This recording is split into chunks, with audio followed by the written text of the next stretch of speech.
യേശു ദൈവാലയത്തിൽ വരുന്നു.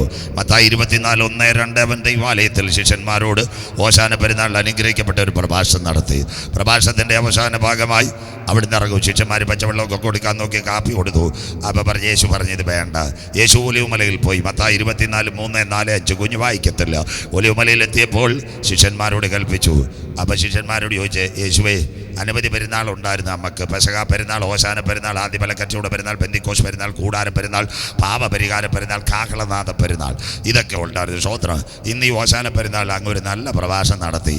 അത് കാർമ്മികമായി ആലയത്തിൻ്റെ പണിയൊക്കെ ഞങ്ങൾ കാണിച്ചു. ടൈൽസ്, ഇൻ്റർലോക്ക് അതെല്ലാം ഇട്ടുകൊണ്ടിരിക്കാം. ആ സമയത്ത് യേശു പറഞ്ഞു, ഇത് കല്ലിന്മേൽ കല്ല് ചേട്ടിപ്പോൾ അത് ഇടിഞ്ഞു പോകും. അത് കേട്ടിട്ട് ഞങ്ങൾക്ക് ഉറക്കം കിട്ടിയില്ല. വൈകിട്ട് യേശു ഇവിടെ പോയി. മത്തായി 24:3-4-5 ഒലിവുമലയിൽ പ്രാർത്ഥിക്കാൻ പോയി. ഞങ്ങളുടെ ഉപദേശിമാരുടെ കണക്ക് മൊബൈൽ ഞെക്കാനല്ലേ യേശു പോയത്. കര ഉയരുന്നില്ലല്ലോ. സ്തോത്രം. അയ്യോ, വിശ്വാസികളെ തൊടുന്നില്ല. സ്തോത്രം. യേശുവിൻ്റെ പ്രത്യേക ശുശ്രൂഷ എപ്പോഴെങ്കിലും സമയം കിട്ടിയാൽ ഒലിവുമലയിലും ഗെത്സമനിയിലും പോയി പ്രാർത്ഥിക്കും. സ്തോത്രം. അവൻ പ്രാർത്ഥിച്ചുകൊണ്ടിരുന്നപ്പോൾ ശിഷ്യന്മാർ യേശുവിൻ്റെ അടുക്കൽ വന്നു. ഗുരു, അതെപ്പോൾ സംഭവിക്കും? നിൻ്റെ വരവും ലോകത്തിൻ്റെ അവസാനത്തിൻ്റെ അടയാളം. യേശു പറഞ്ഞു, ആരും നിങ്ങളെ തെറ്റിക്കാതിരിപ്പാൻ സൂക്ഷിച്ചുകൊള്ളുവിൻ. ഞാൻ ക്രിസ്തുവെന്ന് അനേകം പേർ എഴുന്നേറ്റ് വന്ന് പലരെയും തെറ്റിച്ച് കളയും. ഇന്ന് രാത്രി വിശുദ്ധ ബൈബിളിനകത്ത് യേശു ക്രിസ്തുവിൻ്റെ 3 പ്രഭാഷണമുണ്ട്. അനവധി പ്രഭാഷണമുണ്ട്. പഠിക്കുന്ന കുഞ്ഞുങ്ങൾ, ചേച്ചിമാർക്കൊക്കെ നോട്ട് ചെയ്യുക. അതിലൊന്നാമത്തെ പ്രഭാഷണമാം യേശു ക്രിസ്തുവിൻ്റെ ഗിരിപ്രഭാഷണം. മത്തായി 7:8. ഇന്ത്യക്ക് സ്വാതന്ത്ര്യം നേടിത്തന്ന ആദർശധീരനായ ബാപ്പുജി, അദ്ദേഹത്തിൻ്റെ സത്യാന്വേഷണ പരീക്ഷകൾ എന്ന് പറയുന്നൊരു പുസ്തകമുണ്ട്. അതിനകത്ത് ബാപ്പുജി എഴുതി വെച്ചിട്ടുണ്ട്, എന്നെ ഈ നിലയിൽ അഹിംസയുടെ മൊഴിമുത്ത് കൊണ്ടുവന്നത് ഈസങ്ങളല്ല, മതങ്ങളല്ല, യേശുദേവൻ്റെ ഗിരിപ്രഭാഷണം. നമ്മൾ വായിച്ചില്ലെങ്കിലും മഹാത്മാഗാന്ധി വായിച്ചെന്ന്. സ്തോത്രം. നമ്മളിത് വായിക്കുന്നില്ലല്ലോ. സ്തോത്രം. രണ്ടാമത്തെ പ്രഭാഷണ ഇന്ന് കുഞ്ഞുങ്ങൾ വായിച്ചത് ഒലിവുമല പ്രഭാഷണം, സർമൺ ഓഫ് ദ മൗണ്ട്. മൂന്നാമത്തെ ഒരു പ്രഭാഷണം കൂടെ ഉണ്ട്. അതിൻ്റെ പേരാ മാളികമുറി പ്രഭാഷണം. നാളെ അത് പറയുമ്പോൾ യോഹന്നാൻ 14:1-2-3.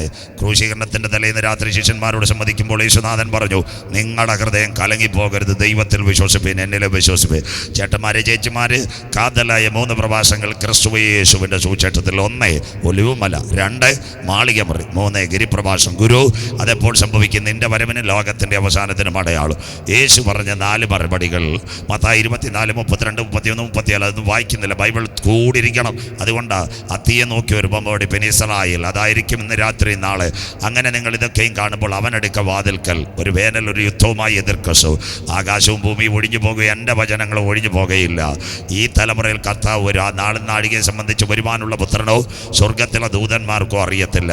പിന്നെ യേശു പറഞ്ഞൊരു കാര്യമുണ്ട്, നോഹയുടെ കാലത്ത് സംഭവിച്ചതുപോലെ മനുഷ്യപുത്രൻ്റെ വരവിലും. അതായില്ലയോ ഇന്നത്തെ കാലം? 2015 ശേഷം നോഹയുടെ കാലമായില്ലയോ? എന്നും പത്രം നോക്കിയാൽ yellow, mango, pineapple, orange, red alert. സന്തോഷമില്ലല്ലോ. അതില്ലാത്ത ദിവസം ഉണ്ടോ? സ്തോത്രം. കഴിഞ്ഞ 10 വർഷമായിട്ടതാ. ഇപ്പം കൺവെൻഷൻ ഏത് സമയത്ത് വെക്കണമെന്ന് അറിയത്തില്ല. ജനുവരി വെച്ചാലും മഴ, ഒക്ടോബറിൽ വെച്ചാലും മഴ, നവംബറിൽ വെച്ചാലും മഴ. പക്ഷേ സെപ്റ്റംബർ 7 കാലവർഷമായിരുന്നു. നല്ല മരച്ചീനിയും റബ്ബറും ഒക്കെ വെട്ടി 2 കാശ് ഉണ്ടാക്കിക്കൊണ്ടിരിക്കുന്നത്. ഇപ്പോഴും എപ്പോൾ മഴ വരുന്നെന്ന് അറിയത്തില്ല. സ്തോത്രം. അത് മാത്രമല്ല, വാർഡ് തോറും വില്ലേജ് തോറും മഴ. സമയമുണ്ട്, ഇന്ന് രാത്രി നോക്കാം, ഇല്ലേ നാളെ എന്തായി സംഭവം എന്ന് പറയും. അതുകൊണ്ടാണ് യെല്ലോയും മാങ്കോയും. അതിൻ്റെ കൂടെ നേരം വെളുത്ത കാറ്റ്. പണ്ടത്തെ അപ്പച്ചന്മാർ 8 പെങ്കൊച്ചുങ്ങൾക്ക് അന്നമ്മ, ചിന്നമ്മ, മറിയാമ്മ, രാജമ്മ, രത്തമ്മ, വത്സമ്മ, ശോശമ്മ. അതുപോലെ ഇന്നത്തെ കാറ്റിൻ്റെ പേര് റീത്ത, കത്രീന, ബിൽമ, ഗാർവി, ഓർമ്മ, മാത്യു, ഫ്ലോറൻസ്, ലോറൻസ്, മക, ബുൾബുൾ, മേഘനു, സാഗർ, ബുരേബി, ടൗട്ടെ. കഴിഞ്ഞ ആഴ്ച ബിബിൻ ജോയി അടിച്ച്. ഇന്നലെ കഴിഞ്ഞ ദിവസം ഞാൻ ഇവിടെ പ്ലാങ്ങാമറി പ്രസംഗിച്ചിട്ട് ഇന്നലെ മണ്ണന്തല പ്രസംഗിച്ചു. ഇന്ന് രാവിലെ ഒരു ചെറുപ്പക്കാരൻ വിളിച്ചോറ്, കറണ്ടും ഇല്ല, വെള്ളവും ഇല്ല, കേരളമായിരുന്നു നല്ലതെന്ന്. ഞാൻ ചോദിച്ചു, എവിടുന്നാണ് വിളിക്കുന്നത്? അമേരിക്ക, ഫ്ലോറിഡ എന്നാണ്. കൊള്ള കാറ്റടിച്ച് കറണ്ട് ലൈനും എല്ലാം പോയെന്ന്. കര ഉയരുന്നില്ല. സ്വോത്രം. അമേരിക്കയിൽ അടിച്ച കാറ്റ് നമ്മുടെ പണ്ടാരക്കോണത്തെ പയ്യൻ്റെ പേര് മിൽട്ടൺ കാറ്റ്. സ്വോത്രം. അത് താൻ അരുമയാണ് പോയൽ, താ വന്ന് മിൽട്ടൺ കാറ്റ്. സ്വോത്രം.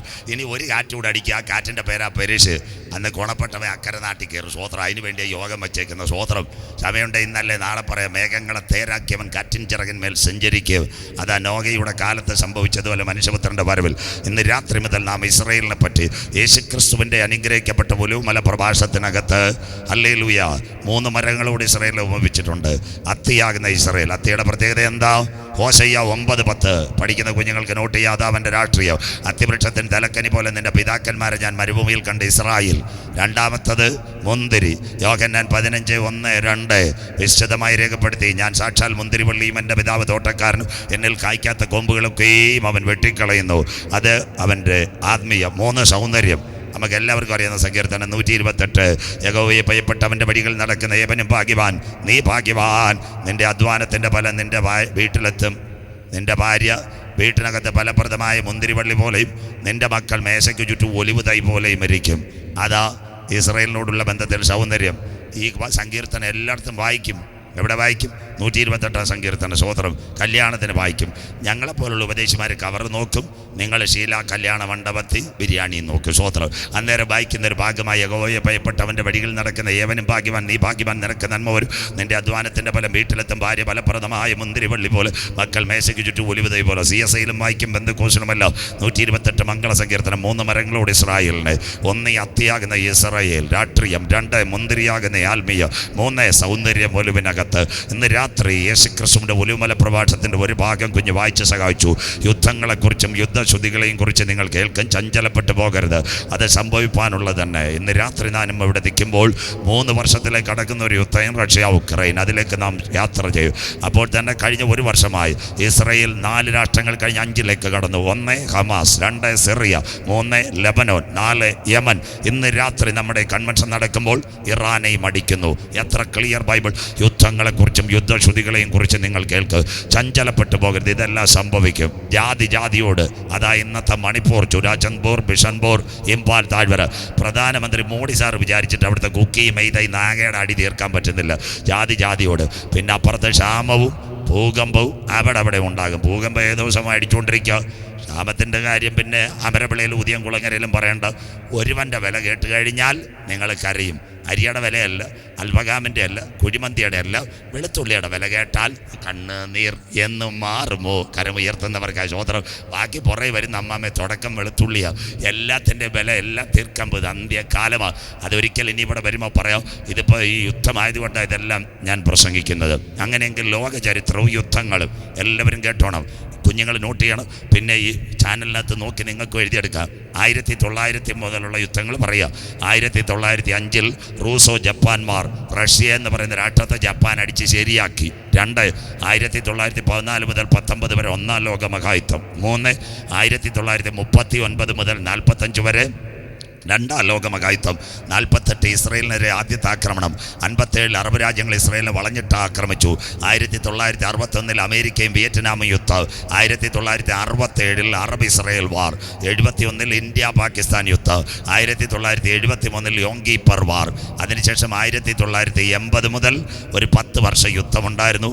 ആ യുദ്ധമായിരുന്നു ഏതാണെന്നറിയാമോ? ഇറാൻ ഇറാഖ് ഒരു വലിയ യുദ്ധമായിരുന്നു. അന്ന് നമ്മുടെ ഒരു വാർത്ത വായിക്കുന്ന ഒരു ചേട്ടനുണ്ടായിരുന്നു, കഴിഞ്ഞ ദിവസം മരിച്ചുപോയി. ആകാശവാണി തിരുവനന്തപുരം, ആലപ്പുഴ, കോഴിക്കോട്. വാർത്തകൾ വായിക്കുന്നത് രാമചന്ദ്രൻ. കേട്ടവർക്കായി ദൈവത്തെ വാഴ്ത്തുന്നു. അദ്ദേഹത്തിൻ്റെ വാർത്തയിൽ 10 വർഷം വായിച്ചതാണ്. ഇറാൻ ഇറാഖിൻ്റെ മണ്ടയിലടിക്കുന്നു. സ്തോത്രം. അതെല്ലാം തീർന്നു കഴിഞ്ഞപ്പോൾ ഒരു യുദ്ധവും കൂടെ ലോകം കണ്ടു. ആ യുദ്ധത്തിൻ്റെ പേരായിരുന്നു കുവൈറ്റിനകത്ത് സദാം ഹുസൈൻ 90-ൽ കയറി, 92-ൽ അത് തീർന്നു. അതിനുശേഷം 30 വർഷം ലോകം സമാധാനമായിട്ട് പോയി. 2022 കോവിഡ് നടക്കുമ്പോൾ ഫെബ്രുവരി മാസം 24-ാം തീയതി ഒരു യുദ്ധം തുടങ്ങി. റഷ്യ എന്ന് പറയുന്ന രാഷ്ട്രം ഉക്രൈനെ ആക്രമിക്കാൻ തുടങ്ങി. ഇന്ന് രാത്രി അത് റഷ്യയും അറബ് ലീഗും വരുമ്പോൾ ഈ രാത്രി അവസാനിപ്പിക്കും. റഷ്യ ഉക്രൈനെ ആക്രമിക്കാൻ തുടങ്ങി. എത്ര നാളായച്ചാ? 38 മാസമായി. 4 മാസം കൂടെ കഴിഞ്ഞാൽ 3 വർഷം തികയാൻ പോകുന്നു. 42 മാസത്തിലേക്ക് ഇപ്പം 32 മാസമായി. 3 വർഷം തികയും ഫെബ്രുവരി 22-ന്. എന്തായി റഷ്യ ഉക്രൈൻ സംഭവങ്ങൾ? ശ്രദ്ധയോടെ ഇരിക്കണേ. ലോകത്തിൽ 2 വൻശക്തികൾ. അതിലൊരു വൻശക്തിയുടെ പേര് America, United States of America. 51 സ്റ്റേറ്റുകൾ, നാറ്റോ സഖ്യം. അതിൻ്റെ പുറത്ത് വേറൊരുവനുണ്ട്, അതിൻ്റെ പേരാ സോവിയറ്റ് യൂണിയൻ, USSR. പഠിക്കുന്ന കുഞ്ഞുങ്ങളെല്ലാം PSCക്ക് വരും. United Socialist Soviet Republic. അവർ 2 ലോകത്തിലെ ഏറ്റവും വലിയ വൻശക്തികൾ. 1987 ഇനി ഒരു പഠനം പോലെ പോകും, കുഞ്ഞു വായിച്ചു വരും ഉടനെ.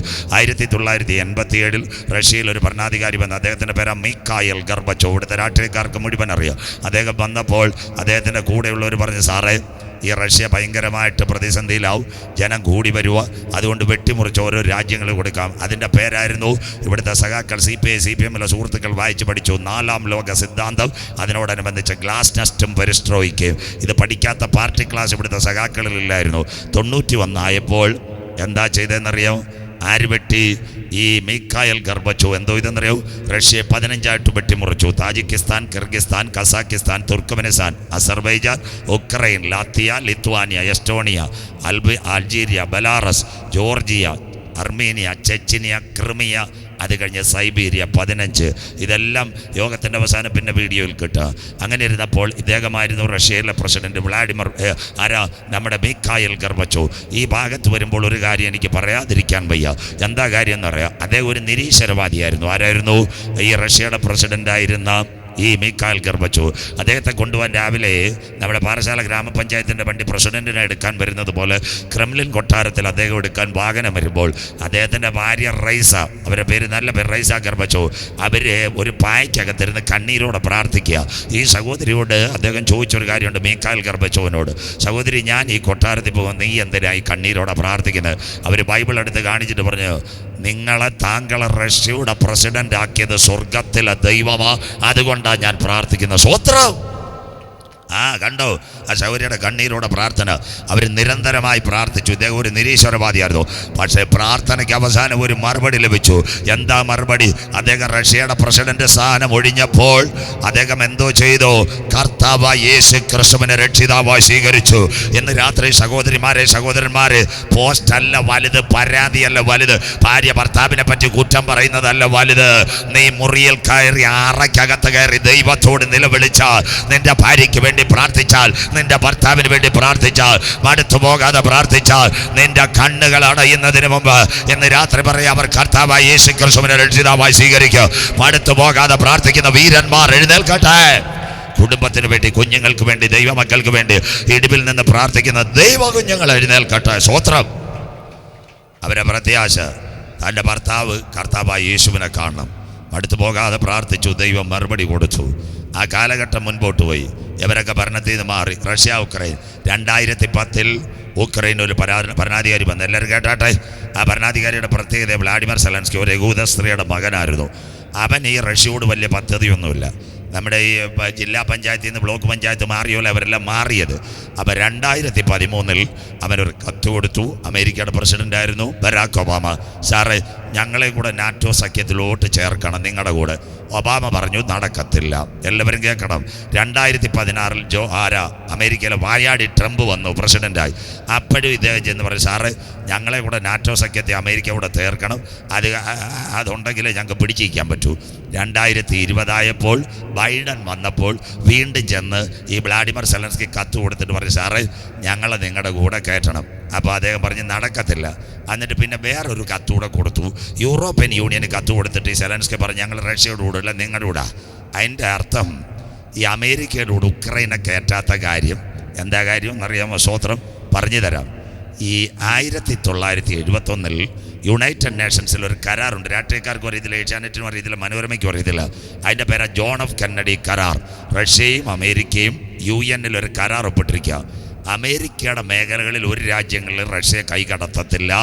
അതുപോലെ തന്നെ റഷ്യയുടെ മേഖലകളിൽ ഒരു രാജ്യങ്ങളിലും വന്ന് സൈനിക താവളങ്ങളോ മറ്റു പരിപാടികളോ അമേരിക്ക ചെയ്യത്തില്ല. ഈ കരാർ കൊണ്ട് ഉക്രൈനെ ഈ നാറ്റോയ്ക്കകത്ത് ചേർക്കാത്തതല്ല, വേറൊന്നുമല്ല.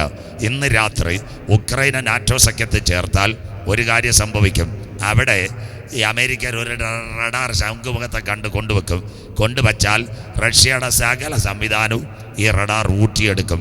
അതുകൊണ്ട് വർഷങ്ങൾക്ക് മുമ്പ്, 53 കൊല്ലം മുമ്പ് UN ഒരു പാക്റ്റ് ഉണ്ട്. ഇത് പലർക്കും അറിയത്തില്ല. ആ പാക്റ്റിൻ്റെ പേരാ ജോൺ ഓഫ് കെന്നഡി കരാർ. അതുകൊണ്ടാണ് അമേരിക്ക ഈ ഉക്രൈനെ പാർട്ട്ണറായിട്ട് ചേർക്കത്തില്ല നാറ്റോ സഖ്യത്തിൽ. അതിനും ഒരു മലയാളം. നമ്മുടെ ഇവിടെ രാമേശ്വരത്ത് നിന്ന് 7 മണിക്കൂർ യാത്രയെ ശ്രീലങ്കയുണ്ട്, ഹമ്പൻതോട്ട തുറമുഖം. അവിടെ ഹമ്പൻതോട്ട പണിഞ്ഞിരിക്കുന്ന ചൈനക്കാരന് നാളെ ചൈനക്കാരൻ അവിടെ ഒരു കപ്പൽ കൊണ്ടുവരാൻ വന്നു, യുവാങ് 5. അതാ ചൈനയുടെ ഏറ്റവും വലിയ ചാരക്കപ്പൽ, ഭയങ്കര ഇൻ്റർനെറ്റ് സംവിധാനമുള്ള. അത് വരുന്നെന്ന് പറഞ്ഞപ്പോൾ നമ്മുടെ ഇന്ത്യക്കാരന് നട്ടൽ. തിരുവനന്തപുരം എയർപോർട്ടിൻ്റെ സന്ദേശം, വലിയ മല ISR, അത് കഴിഞ്ഞ് പാങ്ങോട് മിലിറ്ററി, കൂടംകുളം ആണവ നിലയം, അത് കഴിഞ്ഞിട്ട് ഇതുവഴി പോകുന്ന പെരുമ്പൂർ വരെയുള്ള സന്ദേശം മുഴുവൻ അവർ പിടിക്കുമെന്നറിയാം. ഈ സാറ്റലൈറ്റ് വന്നാൽ ഡേറ്റയും ചോർത്തു വന്നറിയാം. അപ്പോൾ ഇന്ത്യക്കാർ ചൈനയോട് പറഞ്ഞ് ദയവേത് ഷിപ്പ് കൊണ്ടുവരരുത്. ശ്രീലങ്കക്കാരോടും പറഞ്ഞ്, ശ്രീലങ്കയ്ക്ക് ഇപ്പോൾ ആകെ പാലും കൊടുക്കുന്ന ഇന്ത്യ. അപ്പോൾ പറഞ്ഞ് ചേട്ടാ ഇതിനെ കൊണ്ടുവരരുത്. അപ്പോൾ ശ്രീലങ്ക പറഞ്ഞ് അവൻ്റെ തുറമുഖം 1500 കോടിയാണ്. ചൈനക്കാർ ഷിപ്പ് കൊണ്ടുവന്ന്. ഇന്ത്യയുടെ വിദേശകാര്യമന്ത്രി വളരെ പരിണത പ്രജ്ഞന, അദ്ദേഹത്തിൻ്റെ പേര് S. ജയശങ്കർ. അദ്ദേഹം പറഞ്ഞ് പോരട്ടെ, കുഴപ്പമില്ലെന്ന് പറഞ്ഞു. കപ്പൽ വന്നപ്പോൾ ഇന്ത്യയുടെ ISR ഒരു കാര്യം ചെയ്തു, കപ്പലിൻ്റെ മേളിൽ ഒരു സാറ്റലൈറ്റിനെ കൊണ്ടു നിർത്തി, ഉപഗ്രഹത്തെ. പിന്നെ നമ്മുടെ മൊബൈലിലെ കട്ട അനങ്ങിയില്ല. കരം ഉയർത്തുന്നവർക്കായി സ്വോത്രം, റേഞ്ചെല്ലാം കട്ടായിപ്പോയി സ്വോത്രം. ഇവിടെ ഇരിക്കുന്ന അന്നമ്മ സിസ്റ്റർ വാട്സപ്പ് അടിക്കാൻ ദുബായിലോട്ട് വോയിസ് ക്ലിപ്പ് കൊടുത്തപ്പോൾ ഇങ്ങനെ എടുത്ത് കറങ്ങുന്നതല്ലാതെ ശബ്ദം പോയില്ല സ്വോത്രം. അത്രയും ഭയങ്കര ബുദ്ധിമാന് ഇന്ത്യയുടെ ഇന്നത്തെ S. ജയശങ്കർ. അവസാനം 5-6 ദിവസം കപ്പൽ കടന്നിട്ട് കാർ വാപ്പസ് അവൻ്റെ പണിക്ക് പോയി സ്വോത്രം. ഇത് നേരത്തെ അറിയാം. അതുകൊണ്ടാണ് ഈ അമേരിക്ക അപ്പം യൂറോപ്യൻ യൂണിയനിൽ കൊടുത്തു. അപ്പം റഷ്യയുടെ പ്രസിഡന്റ് വ്ളാഡിമിർ പുടിന് പിടികിട്ടി. ഇന്ന് IPC, നാളെ ഷാരൂഖ്, മറ്റന്നാൾ ചർച്ചക്കൂടി, അത് കഴിഞ്ഞ് ന്യൂ ഇന്ത്യ. ഒന്നുമില്ല, CSI ഇല്ലേ, ലാസ്റ്റ് RC. കരം ഉയരുന്നില്ലല്ലോ, മതിലിയാടുമെന്നറിയോ സ്വോത്രം. അത് കണ്ടതുകൊണ്ട് അടി തുടങ്ങിയത്. എന്തിനു വേണ്ടി? റഷ്യ ഉക്രൈനെ ആക്രമിക്കുന്നു. എല്ലാവരും കേൾക്കണം അതിൻ്റെ പ്രത്യേകത. ഇന്ന് സാമ്പത്തികമായി തകർന്നുകൊണ്ടിരിക്കുന്ന ഒരു രാഷ്ട്രമാണ്. ആരാണെന്നറിയാമോ? റഷ്യ. ഉക്രൈനകത്ത് 3 കാര്യമുണ്ട്. ഒന്ന്, ലോകത്തിൽ ഏറ്റവും നല്ല വെള്ളം കിട്ടുന്ന നദി ഉക്രൈനകത്ത്, അതിൻ്റെ പേര് നീപ്പർ നദി. 2, ഇന്ന് ഉക്രൈനകത്ത് ഒരു ആണവ നിലയമുണ്ട്, അതിൻ്റെ പേര് സഫ്രോഷ്യ ആണവ നിലയം. 3, ഏറ്റവും കൂടുതൽ ഗോതമ്പ് ഉൽപ്പാദിപ്പിക്കുന്നത് 1 റഷ്യ, 2 ഉക്രൈന. ഉക്രൈനയും കൂടെ കിട്ടിയാൽ ഗോതമ്പിൻ്റെ വില ആഗോള വ്യാപകമായി റഷ്യക്ക് നിശ്ചയിക്കുക. ഇതിനു വേണ്ടിയാണ്. എന്ന് യവന്മാർ അടി തുടങ്ങിയോ, നമ്മുടെ റേഷൻ കടയിൽ ആട്ടപ്പൊടിയും പോയി. അമ്മമ്മ ഇനി കിട്ടത്തില്ല സ്വോത്രം. കരം ഉയർത്തുന്നവർക്ക് അന്ന് പോയതാ. യവന്മാരാടി തുടങ്ങിയതിൻ്റെ അന്ന് ഇന്ത്യ ഗവൺമെൻറ് ആട്ടപ്പൊടി നിർത്തി സ്വോത്രം. കാര്യം പോയില്ല. ഇപ്പോൾ ഒരു കാടിനെ കണ്ടേ ഉള്ളൂ, അതും തീരും. ഇതെല്ലാം അന്ത്യകാലമാണ്. അങ്ങനെയെങ്കിൽ എത്ര നാൾ കൊണ്ട് അടിക്കുന്നു? കഴിഞ്ഞ 32 മാസമായി അടിക്കുന്നെങ്കിൽ ഇതെത്താൻ പോകുന്നത് ഇസ്രായേലിലേക്ക്. ഇനി പടപടാ കുഞ്ഞുങ്ങൾ വായിച്ചു തരും. എസെക്കേൽ പ്രവചനം 39-ാം അധ്യായം 1-2 വാക്യങ്ങൾ. ഇതിന്റെ തുടർഭാഗമായിരിക്കുന്ന ആള് കുഞ്ഞത് വായിച്ചാട്ടെ. എസെക്കേൽ 39, 1-2 വാക്യങ്ങൾ വായിച്ചാട്ടെ മക്കളെ. നീയോ മനുഷ്യപുത്ര, ഗോഗിനെ കുറിച്ച് പ്രവചിച്ച് പറയേണ്ടത്. അവിടെ ഗോഗ് ആരാന്ന് പറഞ്ഞുതരാം സ്വോത്രം. ഈ നോഗയ്ക്ക് 3 കുഞ്ഞുങ്ങളുണ്ടായിരുന്നു, ശേം, ഹാം, യാഫേത്ത്. യാഫേത്തിൻ്റെ തലമുറ ഉൽപ്പത്തി 10:2 അവരുടെ പേര് മാഗോഗ്, താദായി, യൂബാൽ, യോവാൻ. അതിലാ ഈ മാഗോഗ് മംഗോളിയ. ഇവന്മാരൊരു 5-6 പേരുണ്ടായിരുന്നു. തോമാച്ചായൻ, കറിയാച്ചായൻ, ചമേലച്ചായൻ, പൊന്നച്ചായൻ. അതിൽ 1 Russia, 2 China, 3 Korea, 4 Philippines, 5 Thailand, 6 Taiwan. എല്ലാത്തിനെയും കണ്ടാൽ കുള്ളന്മാരാണ്. കരം ഉയരുന്നില്ലല്ലോ സ്വോത്ര. യവന്മാരെല്ലാം ഒരച്ചിലിട്ടതായിരുന്നു സ്വോത്ര. ഈ മാഗോഗിൽ നിന്ന് ഒരുത്തൻ ചാടിയതാ ഇന്നത്തെ ഗോഗ്. അങ്ങനെയെങ്കിൽ ഇന്ന് രാത്രി പ്രിയപ്പെട്ട ദൈവമക്കളെ, എന്താ സംഭവം എന്നറിയോ? ഗോഗിനെ കുറിച്ച്, റഷ്യയെക്കുറിച്ച് വിളിച്ചു പറയേണ്ടത്. അടുത്ത വാക്ക്,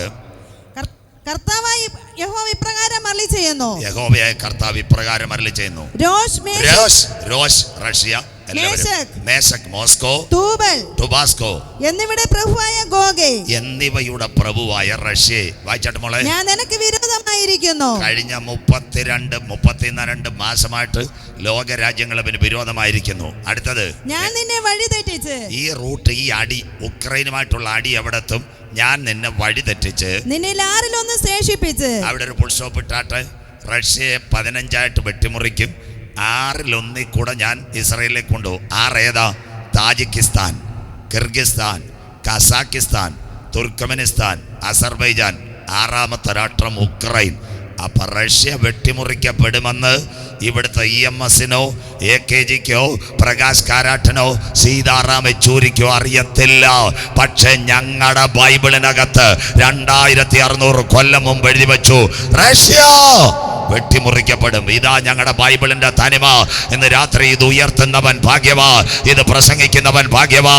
ഇന്ന് രാത്രി ആകാശം മാറും, ഭൂമി മാറും, പ്രസംഗിക്കുന്നവൻ മാറും, പ്രവാചകൻ വീഴും. അപ്പച്ചമ്മച്ചി, എന്നാൽ ഞങ്ങളുടെ കരങ്ങളിലെ ബൈബിളിന് ഇന്ന് രാത്രി യാതൊരു മാറ്റവുമില്ല. അതുകൊണ്ട് ആ ചങ്കൂറ്റത്തോടെ, ഇവിടുത്തെ MA ബേബിക്കും അറിയത്തില്ല, ഐസക് സാറിനും അറിയത്തില്ല, റഷ്യ വെട്ടിമുറിക്കപ്പെടുമെന്ന്. 6 രാജ്യങ്ങളും കൂടെ നിന്നെ അവസാനം ഞാൻ കൊണ്ടെത്തും. എവിടെ? വായിച്ചിട്ട് മോളെ. നിന്നിൽ 6-1 ശേഷിപ്പിച്ച് വടക്കേ അറ്റത്ത് നിന്ന് പുറപ്പെടുവിച്ച് സൈബീരിയ ഇന്നത്തെ സൈബീരിയയിൽ നിന്ന് പുറപ്പെടുവിച്ച് ഇസ്രായേൽ പർവ്വതങ്ങളിൽ വരുത്തും. ആ കരമുയർത്തിയാട്ടെ. ഇതാ അന്തിമ യുദ്ധം. ഈ പോക്ക് പോകുന്നത് ഇസ്രായേലിലേക്ക്. അങ്ങനെയെങ്കിൽ കോവിഡാനന്തര ലോകം. എല്ലാവരും കേൾക്കണം, ഇത് പ്രവചന ഭാഗമാണ്. പലരും പ്രസംഗിക്കാൻ മടിക്കുന്നത് കൊണ്ട് ഇന്ന് രാത്രി ഞാൻ ഭണ്ഡാരക്കോണത്ത് നെഞ്ചുവേദനയോട് ഇത് പ്രസംഗിക്കുന്നത് കേൾക്കണം. എന്താ ഇതിന്റെ പ്രത്യേകത? ലോകം രണ്ട് ചേരിയിലേക്ക് വരും. അന്തിമ ദിനമായി പോയി. അങ്ങനെയെങ്കിൽ റഷ്യയുടെ കൂടെ ആരൊക്കെയുണ്ട്? വായിക്കാം. എസെക്കിയേൽ പ്രവചനം 38:5-6. നിങ്ങളുടെ പത്രവാർത്ത, ഏഷ്യാനെറ്റ്, മനോരമ, 24 ഇതെല്ലാം വരുന്ന വാർത്തയായി വായിക്കുന്നത്.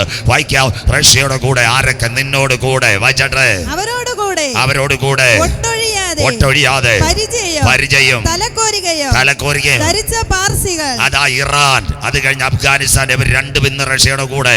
ഇന്ന് രാത്രി ഇത് പറയുമ്പോൾ നാളെ പോകുമ്പോൾ ബാക്കി പറഞ്ഞുതരാം. ഇറാനും പാർസികൾ, പേർഷ്യൻ രാജ്യക്കാർ. 1 അഫ്ഗാൻ, 2 ഇറാൻ, പഷ്തൂൺ സിയ. അടുത്ത വാക്ക് വായിച്ചാട്ടെ. ഊഷ്യർ എത്യോപ്യ രാജ്യം, പൂത്യർ ലിബിയ രാജ്യം, ഗോമേർ ആരാന്നറിയാമോ? സ്വോത്രം. കഴിഞ്ഞ ദിവസം ഞാൻ നമ്മുടെ യോഹനിസയുടെ ജനറൽ കൺവെൻഷൻ വന്ന് പറഞ്ഞായിരുന്നു. യൂറോപ്യൻ യൂണിയൻ 12 രാജ്യങ്ങളാണ്. Belgium, France, Italy, East Germany, Luxembourg, Netherland, Portugal, Spain, Denmark, Greece, Ireland, Britain. അത് ഈ ബ്രിട്ടൻ ഒന്ന് പോയി. ഇന്ന് 11 രാജ്യങ്ങൾ. ഈ ഗോമേർ എന്ന് പറയുന്നത് മിക്കവാറും ജർമ്മനിയാ. അവൻ ചാടിയാൽ അന്നൊരു സംഭവം നടക്കും. അന്തിക്രിസ്തു 10 കൊമ്പും 7 തലയും, കൊമ്പുകളിൽ 10 രാജമുടിയുള്ള ഒരു മൃഗം എഴുന്നേറ്റ് വരും. ആ രാജ്യം പോകുന്നതിന് മുമ്പ് എൻ്റെ കാന്തൻ ഈ തലമുറയിൽ മധ്യാകാശത്തിൽ വരും. 12 ഒരു കൊമ്പ് പോയാൽ 10 കൊമ്പ്. അന്ത്യദിനമായിരിക്കുന്നു. അങ്ങനെയെങ്കിൽ അടുത്ത വാക്ക് അത് കഴിഞ്ഞിട്ട് ഗോമേരും. അടുത്തത് അവന്റെ എല്ലാ പടക്കൂട്ടങ്ങളും. അടുത്ത വാക്ക് വടക്കേറ്റത്തുള്ള തോഗർമാഗ്രഹം. ആരാ തോഗർമാഗ്രഹം എന്നറിയാമോ? ഇന്നത്തെ തുർക്കിയ തോഗർമാഗ്രഹം. തുർക്കിയിൽ ഒരു ലീഡറുണ്ട്. അവൻ്റെ പേരാ രജബ് തോയ്ബ് എർദോഗൻ. അവൻ്റെ പ്രത്യേകത എന്താണെന്നറിയാമോ? അവനാണ് അറബ് ലീഗിൻ്റെ ലീഡർ. അതിൻ്റെ പ്രത്യേകത, യേശുക്രിസ്തു വരുന്നതിന് മുമ്പ് ഒരുവൻ വന്നായിരുന്നു, സ്നാപക യോഹന്നാൻ, കരമുയർത്തുന്നവർക്കായി. അതുപോലെ അന്തിക്രിസ്തു അല്ലെങ്കിൽ എതിർ ക്രിസ്തു വരുന്നതിന് മുമ്പ് വഴി കാട്ടുന്നവനാ തുർക്കിയിലെ തോയ്ബ് എർദോഗൻ. അവൻ വന്നപ്പോഴേ ഒരു കാര്യം ചെയ്തു. എന്താ ഒരു കാര്യം ചെയ്തതെന്നറിയാമോ? സ്വോത്രം. അവനൊരു കാര്യം ചെയ്തത്, തുർക്കിയിൽ ഒരു പള്ളി പിടിക്കാൻ പോയി. ആ പള്ളിയുടെ പേരാ ഹാഗിയ സോഫിയ. 400 വർഷം പഴക്കമുള്ള പള്ളി. ആ സമയത്ത് എന്താ സംഭവം? രണ്ടാമത് അടുത്ത പള്ളി പിടിക്കാൻ പോയപ്പോൾ തുർക്കിയിൽ ഒരു ഭൂകമ്പം ഉണ്ടായി. അവൻ്റെ പള്ളി പിടുത്തം അതോടുകൂടി തീർന്നു. സ്വോത്രം. കഴിഞ്ഞ ആഴ്ച മൂവാറ്റുപുഴയ്ക്കടുത്ത് ഞാൻ പ്രസംഗിച്ചപ്പോൾ അവർ പറഞ്ഞു, പാസ്റ്ററെ പ്രാർത്ഥിക്കണേ, ഇവിടെ ഈ പള്ളിപിടുത്തക്കാരിടയ്ക്ക് ഒരു ഭൂകമ്പം വന്നിരുന്നേ നന്നായിരുന്നെന്ന്. സ്വോത്രം. കരമുയർത്തുന്നവർക്കായി. അവൻ രണ്ടാമത് പള്ളി പിടിക്കാൻ പോയപ്പോൾ കർത്താവിൻ്റെ ഈ കന്യാകുമാരി പറയുന്നില്ല, ആശീർവാദമല്ല, കർത്താവിൻ്റെ ഒരു വടിയും കൊടുത്തു. ഇന്നാളവൻ ഇസ്രയേലിൻ്റെ കൂടെ മുട്ടാൻ ചെന്ന് ഇസ്രയേലിൻ്റെ പ്രധാനമന്ത്രിയോട് പറഞ്ഞ് ഞങ്ങളെല്ലാം കൂടെ ശരിയാക്കുമെന്ന്. അപ്പോൾ അവൻ തമിഴ് ഭാഷ ഇസ്രയേൽ പ്രധാനമന്ത്രി, അയ്യാ உங்களுக்கு தெரியுமா சதாம் ஹுசைன் எங்கே இருக்குது, அது மாதிரி நீங்கள் இருக்கணும், சதாம் ஹുസൈനെ തീർത്തണമെന്ന്. പിന്നെ അവനെ കാണാനില്ല. മിണ്ടാതിരുന്ന ദൈവം എന്ന് അറിഞ്ഞുകൊള്ളുക. സ്വോത്രം. ഇതായിരിക്കുന്നു സ്വോത്രം. അതാ ഇസ്രയേൽ. അവൻ്റെ കൂടെ മുട്ടാൻ പോയി. അവനാ അറബ് ലീഗിന്റെ ലീഡർ. തോകർമാഗ്രഹം, തുർക്കി. അടുത്ത വാക്ക് വായിച്ചാട്ടെ. അതിന്റെ എല്ലാ പടക്കൂട്ടങ്ങളും 57 ഇസ്ലാമിക രാഷ്ട്രങ്ങൾ അവന്റെ നേതൃത്വത്തിൽ ഇന്നത്തെ ഹമാസ് വിഷയത്തിൽ ഇസ്രയേലിനെതിരെ പ്രമേയം പാസാക്കുന്നു. യുദ്ധത്തിന്റെ ചാലുകൾ. അടുത്ത വാക്ക്. എന്നിങ്ങനെ പല ജാതികളെയും നിന്നോട് കൂടെ പുറപ്പെടുമാറാക്കും. പല ജാതികളും റഷ്യയുടെ കൂടെ പുറപ്പെടുമാറാക്കും. അപ്പൊ ലോകം ഒരു ചേരി നിങ്ങൾ കണ്ടു. അപ്പൊ ഇസ്രയേലിന്റെ കൂടെ ആര് വരും? വായിക്കാം. എസെക്കിയേൽ പ്രവചനം 38:13 വാക്യം. വായിച്ചാട്ടെ. എസെക്കിയേൽ 38:13 വാക്യം. ശബ. അവിടെ നിൽക്കട്ടെ. ആരാ ശബ എന്നറിയാമോ? യമൻ രാജ്യമായി ശബ. നിങ്ങളോട് പറഞ്ഞുതരാം, നിങ്ങൾ പത്രം വായിക്കണം. ഇന്ന് ഈ സൗദി അറേബ്യയിൽ എണ്ണപ്പാടങ്ങളുണ്ട്. അത് അരംകോ. അതിന് ഭയങ്കര ഭീഷണി ഈ യമൻ രാജ്യമാണ്. ഹൂത്തി വിമതർ. അവന്മാർ മക്കയിലും മദീനയിലും എണ്ണപ്പാടത്തിലും അയക്കുന്നുണ്ട്. ഈ യമൻ രാജ്യത്ത് അമേരിക്ക അടിച്ചൊതുക്കി കസ്റ്റഡിയിലാക്കും. അതുകൊണ്ടാണ് ഇപ്പോൾ യമനെ അടിക്കുന്നത്. നാളെ പറഞ്ഞുതരാം. അപ്പോൾ ശബ എന്ന് പറയുന്ന യമൻ രാജ്യം ആരുടെ കയ്യിൽ വരും? അമേരിക്ക കൈക്കലാക്കും. അടുത്തത് ദദാന, ഏഡൻ രാജ്യം. അടുത്തത് 5 ഇംഗ്ലീഷ് രാഷ്ട്രങ്ങൾ ഇസ്രയേലിന്റെ കൂടെ നിൽക്കും. America, Canada, Australia, Britain, France. ഇതെല്ലാം ഇന്ത്യയുടെ ഇസ്രയേലിലൂടെ. അമേരിക്കയും കാനഡയും ഓസ്ട്രേലിയയും ബ്രിട്ടനും ഫ്രാൻസും എല്ലാം ആരോടെ നിൽക്കും? നമ്മുടെ ഇസ്രയേലിൻ്റെ കൂടെ നിൽക്കും. ലോകം രണ്ട് ചേരിയിലായി. അതാ ഈ പ്രശ്നങ്ങൾ ഇപ്പം നടക്കുന്നത്. അവരോട് കൂടെ വായിച്ചിട്ട് മോളെ അടുത്ത അതിലെ സകല ബാലസിംഹങ്ങളും ബാലസിംഹങ്ങൾ രണ്ടുപേരെ. ഇപ്പം ബാലസിംഹങ്ങൾ ഒന്ന് ഇന്ത്യ, മറ്റേത് ജപ്പാൻ. സ്വോത്രം. അത് കഴിഞ്ഞിട്ട് തൈവാൻ. ഇതെല്ലാം ഇസ്രയേലിനോട് പുറകെ കൂടെ പ്രൈസലോട് കാണിക്കും. നേരെ കാണിക്കത്തില്ല. അണ്ണാ ഞങ്ങൾ കൂടെ ഉണ്ടെന്ന് പരിശുഭയ്ക്കാരുടെ ഭാഷയെ പറഞ്ഞ സ്വോത്രം. അതിനാസ്പദമായി ഇന്ത്യയിൽ ഒരു ഭരണം വരണം. ഞാൻ ഇന്ന് യാത്ര ചെയ്ത് വെള്ളറുടെ ഇങ്ങോട്ട് വന്നപ്പോൾ ധനുവച്ചപുരം, ഏറെ വർഷങ്ങൾക്ക് മുമ്പ് ഞാൻ ധനുവച്ചപുരം ലൂതറൻ ഗ്രൗണ്ടിലാണ് പ്രസംഗിച്ചത്. അന്ന് എസക്കേൽ പ്രവചന പ്രസംഗിച്ച്. അവിടെ നല്ല നമ്മുടെ ഹൈന്ദവ സഹോദരന്മാരെ, രാഷ്ട്രീയക്കാർ എല്ലാം അവിടെ പ്രസംഗം കേൾക്കാൻ നിൽപ്പുണ്ട്. അന്ന് ഞാൻ അവിടെ പ്രസംഗിച്ചു ഇന്ത്യ BJP ഭരണത്തിൽ വരുമെന്ന്. അപ്പോൾ അവിടുത്തെ രാഷ്ട്രീയക്കാരെല്ലാം ഞാൻ ഇറങ്ങിയപ്പോൾ ചോദിച്ചു, പാസ്റ്റർ എന്തുകൊണ്ടാണ് അത് പറഞ്ഞത്? ഞാനൊരു പാർട്ടിക്കാർക്കും എതിരല്ല. ഞാൻ അവരോട് പറഞ്ഞു, ഇസ്രയേലിനോട് ഇന്ത്യ അടുക്കണമെങ്കിൽ ഇവിടെ BJP ഭരണത്തിൽ വരണം. ദൈവം അത് കൊണ്ടുവരും. 1999 2 MP-മാരെ BJPക്കുള്ളായിരുന്നു. ആരായിരുന്നു? LK അഡ്വാനി, മരിച്ചുപോയ വാജ്പേയി. അത് കഴിഞ്ഞിട്ട് അവരെ ഇന്ത്യയുടെ ഭരണത്തിൽ കൊണ്ടുവന്നു. 5 വർഷം ഇന്ത്യ ഭരിച്ചപ്പോൾ അന്ന് ആദ്യമായിട്ട് ഇസ്രയേലുമായിട്ട് കരാർ വെക്കുന്നത് ജസ്വന്ത് സിംഗ് എന്ന് പറയുന്ന ഇന്ത്യയുടെ വിദേശകാര്യമന്ത്രി വാജ്പേയി പറഞ്ഞിട്ട് ഇസ്രയേലിൽ പോയി ആദ്യത്തെ തൂക്ക് കൊണ്ടുവന്ന സ്വോത്രം. അതിൻ്റെ പേരാ ടൈവർ ടാർ 21. അതാണ് കാർഗിൽ യുദ്ധത്തിനകത്ത് തീർത്തത്. നമ്പർ 1. അത് കഴിഞ്ഞ് 2 ടൈം ആരുമായിട്ട് മൻമോഹൻ സിംഗിനെ ദൈവം കൊണ്ടുവന്നു. വാജ്പേയി ഭരിച്ചുകൊണ്ടിരുന്നപ്പോൾ അവസാനം പറഞ്ഞ് ഇന്ത്യ തിളങ്ങുന്നു. ദൈവം വിചാരിച്ച് തിളക്കം അവിടെ നിൽക്കട്ടെന്ന് മൻമോഹൻ സിംഗിനെ കൊണ്ടുവന്നു. മൻമോഹൻ സിംഗ് ഭയങ്കര സാമ്പത്തിക ബുദ്ധിയുള്ള ആളാണ്. അദ്ദേഹത്തിൻ്റെ ഒരു കഴിവ് കൊണ്ടാണ് ലോകത്തെ സാമ്പത്തിക മാന്ദ്യം വന്നിട്ട് ഇന്ത്യയെ പിടിച്ചു നിർത്തിയത്. റിസർവ് ബാങ്കിൻ്റെ ഗവർണർ അദ്ദേഹമാണ്. നാട്ടുകാരും കേൾക്കണം, സൗദിയിലെ ഷേഖല്ല അവിടുത്തെ അരംകോയുടെ അഡ്വൈസർ. അന്ന് മൻമോഹൻ സിംഗ് ആയിരുന്നു എണ്ണയുടെ മുഴുവൻ അഡ്വൈസർ. 2 ടൈം ഭരിച്ചപ്പോൾ ആരിവിടെ ഭരണത്തിൽ വന്നെന്നറിയാമോ? പറഞ്ഞു തരാം. ഇന്ത്യയിൽ ഒരു പ്രധാനമന്ത്രി വന്നു, ശ്രീ മോഡി സാർ. വന്ന ഉടനെ അമേരിക്കയിലും റഷ്യയിലും അല്ല പോയത്. ആദ്യം ആർക്ക് പ്രൈസ് അലോഡ് കൊടുത്തു? ഇസ്രയേലിന് പ്രൈസ് അലോഡ് കൊടുത്തു. മനസ്സിലാകുന്നവർക്കായി ഞാൻ ദൈവത്തെ വാഴ്ത്തുന്നു.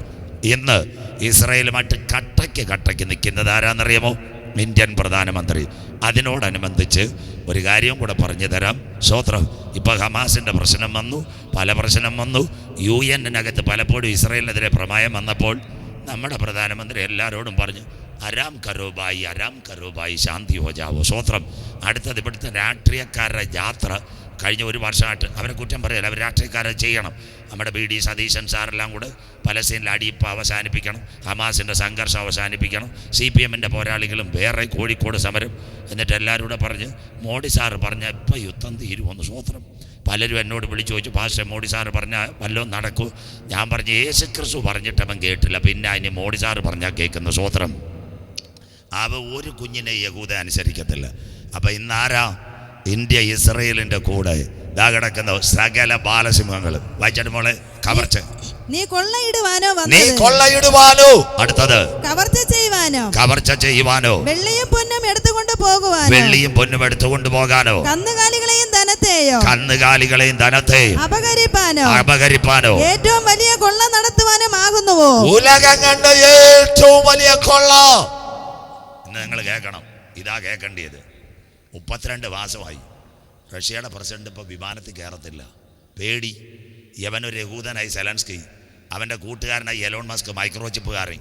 അവനാ ഇപ്പോൾ സ്റ്റാർലിങ്ക് റെഡിയാക്കുന്നത്. അവനാ 25 ലക്ഷം രൂപയുടെ കമ്പ്യൂട്ടർ കാർ ഓടിച്ചു തരും. അമ്മാമ കയറി ഒരു ബട്ടൺ ഇട്ടാൽ മെഡിക്കൽ കോളേജിൽ പോയിട്ട് തിരിച്ചു വരാമെന്ന്. സ്വോത്രം. വരാൻ പോവുക കാർ, AI കാറ് നാളെ പേപ്പറിൽ വരാൻ പോകുന്നു. സ്വോത്രം. അപ്പോൾ അവന്മാരെന്തു ചെയ്യുമെന്നറിയാമോ? ഇറാൻ്റെ പ്രസിഡൻറ്റിനെ തട്ടിയോല് ഈ റഷ്യയുടെ പ്രസിഡൻറ്റിനെ തട്ടാൻ സാധ്യത. അതുകൊണ്ട് റഷ്യയുടെ പ്രസിഡന്റ് വിമാനത്തിൽ പോലും പോകുന്നില്ല. എന്താണെന്ന് വെച്ചാൽ GPS. അങ്ങനെയെങ്കിൽ റഷ്യ ഇന്ന് സാമ്പത്തികമായിട്ട് തകരുന്നു. നിങ്ങളുടെ ഈ വെള്ളറട, കുന്നത്തുകാല്, ചെമ്പൂര് എത്ര കുഞ്ഞുങ്ങളാണ് റഷ്യ MBBS പഠിക്കാൻ പോയി? ജോർജിയ, ചെച്ചനിയ, ഉക്രൈൻ, അർമേനിയ എത്ര കൊച്ചുങ്ങൾ പഠിക്കാൻ പോയി? ഇന്ന് വല്ലവരും പഠിക്കുന്നുണ്ടോ? ഒറ്റയെണ്ണം പോകുന്നില്ല പഠിക്കാനായിട്ട്. അതുകൊണ്ട് കാരക്കോണത്തുകാർ നല്ല കാശ് മേടിക്കുന്നത്. ഹല്ലേലൂയ, ദൈവം അനുഗ്രഹിക്കട്ടെ. സ്വോത്രം. അതുകൊണ്ട് മനസ്സിലാക്കേണ്ട കാര്യമുണ്ട്, ഇന്ന് അവിടെ രക്ഷയില്ല. റഷ്യയിലെ വിദ്യാഭ്യാസം എല്ലാം തീർന്നു. റഷ്യയുടെ IFC കോഡ് ബാങ്കുകാർ കട്ട് ചെയ്യുന്നു. അതുപോലെ തന്നെ സാംസങ് കമ്പനി റഷ്യയിലെ പ്രവർത്തനം അവസാനിപ്പിക്കുന്നു. അവർ വേറെ രാജ്യത്തിലേക്ക് പോകുന്നു. അത് കഴിഞ്ഞിട്ട് ഹോണ്ടയുടെ കാർ പ്ലാന്റ് റഷ്യ വരാനിരുന്ന 23,000 കോടി. ആ കാർ പ്ലാന്റ് ഇപ്പോൾ എവിടെ വന്നെന്നറിയാമോ? തമിഴ്നാട്ടിൽ വന്നു. കേരളത്തിൽ വന്നു പ്രാർത്ഥിച്ചുകൊണ്ടാൽ മതി. സ്വോത്രം. കേരളത്തിൽ വന്ന് പ്രാർത്ഥിച്ചുകൊണ്ടാൽ മതി. പണ്ട് ഈ തമിഴ്നാട്ടിൽ ഞാൻ പ്രസംഗിക്കാൻ പോകുമായിരുന്നു. അപ്പുറത്ത് തിരുനെൽവേലി, ആണ്ടിപ്പട്ടി, രാജപാളയം, ശങ്കരകോവിൽ, പാവൂർ, സത്രം, സുരണ്ടായി. സന്തോഷമില്ലല്ലോ. സ്വോത്രം. അത് കഴിഞ്ഞ് അവിടെ ചെല്ലുമ്പം എല്ലായിടത്തും പാസ്റ്ററെ ഈ കാറ്റാടി നിൽക്കുമായിരുന്നു. സ്വോത്രം. ഇതായിരുന്നു തമിഴ്നാട്ടിൻ്റെ പ്രത്യേകത. ഇന്ന് തമിഴ്നാട്ടിലോട്ട് ചെയ്യാണല്ലോ. ഞങ്ങളുടെ ഉപദേശിമാരാണൊക്കെ കാറ്റാടിയല്ല, അവിടെ നല്ല വർക്ക്ഷോപ്പുകളും വണ്ടികളും അത് കഴിഞ്ഞിട്ടെല്ലാം ഇലക്ട്രോണിക് ഉൽപ്പന്നങ്ങളും കാര്യങ്ങളും. അതൊക്കെ താൻ ഇന്നാൾ ചെന്നൈ ഭൂകമ്പം ഉണ്ടായപ്പോൾ കേരളത്തിൻ്റെ മുഖ്യമന്ത്രി നമ്മുടെ മുതലമച്ചർ സ്റ്റാലിനോട് ചോദിച്ച്, അയ്യാ കൊഞ്ചം പൈസ വേണമെന്ന്. അയ്യാ ഒന്നുമേ വേണ്ടാതെ. സ്വോത്രം. മനസ്സിലാകുന്നവർക്കായി സ്വോത്രം. കേരളക്കാരും മനസ്സിലാക്ക്. ഇവിടെ ഈ അമരവിളയിലും പരശുവയ്ക്കലും ഇറങ്ങിക്കണം രാവിലെ 4:30-5 മണിക്ക്. തമിഴ്നാട്ടിൻ്റെ ലോറികൾ പച്ചക്കറിയായിട്ട് പോകുന്നു. ചാല മാർക്കറ്റിലല്ല, നമ്പർ 1 ബ്രാൻഡ് തിരുവനന്തപുരം എയർപോർട്ടിൻ്റെ പഴയ ശംഖുമുഖമുണ്ട്. സ്വോത്രം. അവിടെ ശംഖുമുഖത്ത് കാർഗോയ്ക്കകത്ത് തമിഴൻ ചെന്ന് നല്ല പച്ചക്കറി TN65 TN75 വണ്ടികൾ പോവുക. എവിടത്തേക്ക്? ഗൾഫിലേക്കോ അമേരിക്കയിലും തമിഴൻ പച്ചക്കറി അടിച്ചു കൊടുത്ത് ഓൺലൈനിൽ അവൻ കൂക്കും അടിച്ച് കാശുണ്ടാക്കുന്നു. സ്വോത്രം. മലയാളി 702 കോടിക്ക് കുടിക്കുന്നു, ലോട്ടറിയും വയ്ക്കുന്നു. നീ മാനസാന്തരപ്പെട്ടോ. സ്വോത്രം. എന്നിട്ട് ദൈവത്തെ കുറ്റം പറഞ്ഞിട്ട് കാര്യമില്ല. സ്വോത്രം. ഇന്ന് രാത്രി മനസ്സിലാകുന്നവർക്കായി കേരളത്തിലൊന്നും കമ്പനി വരത്തില്ല. സകല കമ്പനികളും തമിഴ്നാട്ടിനകത്ത് വന്നു. പ്രളയമുണ്ടായാലും അങ്ങനെയെങ്കിൽ സാമ്പത്തികമായിട്ട് തകരുന്ന റഷ്യ ആരെ ആക്രമിക്കും? ഇസ്രയേലിനെ ആക്രമിക്കുക. എന്തിനു വേണ്ടി? അറബ് രാജ്യങ്ങൾ കൂട്ടുനിൽക്കുക. ഒന്നാമത്തെ ഇടവേളയിലേക്ക് പോകാൻ പോകുന്നു. എന്താ അതിൻ്റെ പ്രശ്നം? ഇന്ന് രാത്രി ഇസ്രയേലിനകത്ത് 3 കാര്യങ്ങളുണ്ട്. എല്ലാവരും മനസ്സിലാക്കണം. ഒന്നാമത്തെ കാര്യം പറഞ്ഞു തരാം. ഇന്ന് ലോകത്തിൽ ഏറ്റവും നല്ല ധാതുലവണം കിടക്കുന്നത് ലോത്തിൻ്റെ കാലത്ത് തീയിറങ്ങിയ കടല. ആ കടലിൻ്റെ പേരാ ചാവുകടൽ. അവിടെ 4 ധാതുലവണമുണ്ട്. 1 തോറിയം, 2 ലിഥിയം, 3 യുറേനിയം, 4 പ്രോട്ടോട്ടേനിയം. ഇത് കിട്ടിയാൽ റഷ്യയുടെ സ്വർണ്ണ ആണവ നിലയിലേക്ക് ഇറക്കാം. രണ്ടാമത്തെ കാര്യം, ഭൂമിക്കടിയിൽ നിന്ന് നാച്ചുറൽ ഗ്യാസ്. ഖത്തറിലല്ല, ഇസ്രയേലിൻ്റെ ഒരു മരുഭൂപ്രദേശമുണ്ട് ഡിമോണ. ആ ഡിമോണയുടെ അകത്ത് കിടപ്പുണ്ട്. എന്താ കിടപ്പുണ്ട്? ഗ്യാസ്. മൂന്നാമത്തെ കാര്യം, എണ്ണ. എവിടെ കിടക്കുന്നു എണ്ണ? വായിച്ച് സഹായിക്കാൻ മോളെ. ആവർത്തന പുസ്തകം 33:24. ക്രൂഡ് ഓയിൽ എവിടെ കിടക്കുന്നു? ബൈബിളിനകത്ത് ആവർത്തന പുസ്തകം 33:24 വാക്യം കുഞ്ഞൊന്ന് വായിച്ച് സഹായിക്കാം. ആവർത്തന പുസ്തകം 33:24. അപ്പൻ മക്കളെ അനുഗ്രഹിക്കുക. വല്യപ്പൻ ആശേറിനെ കുറിച്ച് അവൻ പറഞ്ഞത് ആശേർ പുത്രസമ്പത്ത് കൊണ്ട് അനുഗ്രഹിക്കപ്പെട്ടത്. അടുത്തത്, അവൻ സഹോദരന്മാർക്ക് ഇഷ്ടനായിരിക്കട്ടെ. അടുത്ത വാക്ക് മോള് വായിച്ചിട്ട്, അവന്റെ കാൽ എണ്ണയിൽ മുക്കട്ടെ. പാമോയിലല്ല, മണ്ണെണ്ണയല്ല, ക്രൂഡ് ഓയിൽ. കടലിൻ്റെ അടി എണ്ണ കിടക്കുന്ന സ്ഥലമാ ഇസ്രയേൽ. ഇന്ന് സൗദിയിൽ അരംകോ അല്ല ചെറുപ്പക്കാരെ, ദുബായിലെ പെട്രോളിയം അല്ല, അബുദാബിയിൽ അഡിനോക്കല്ല.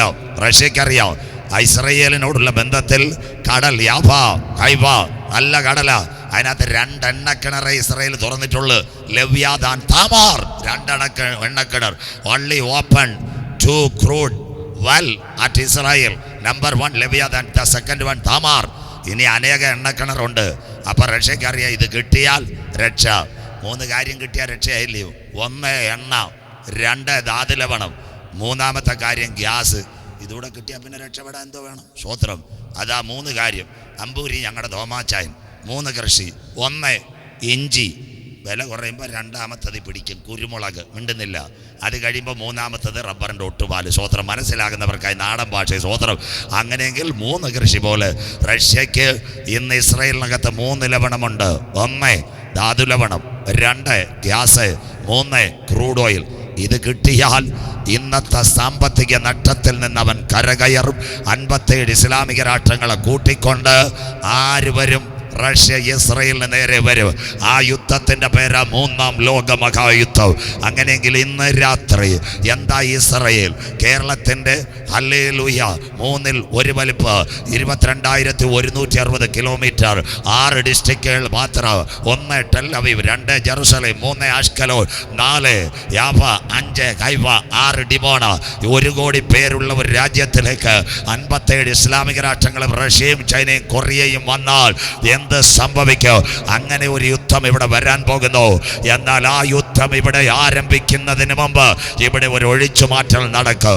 ഇന്ന് രാത്രി പണ്ടാരക്കോണമേ ഇന്ത്യയും പാകിസ്ഥാനും തമ്മിൽ ഒരു യുദ്ധം ആരംഭിക്കുന്നതിന് മുമ്പ് വാഗാ അതിർത്തിയിൽ വെച്ച് ഹല്ലേലൂയ പാകിസ്ഥാന്റെ 40 കോൺസുലേറ്റുമാർ ഒരു ബസ്സിനകത്തേക്ക് കൊണ്ടുപോകും.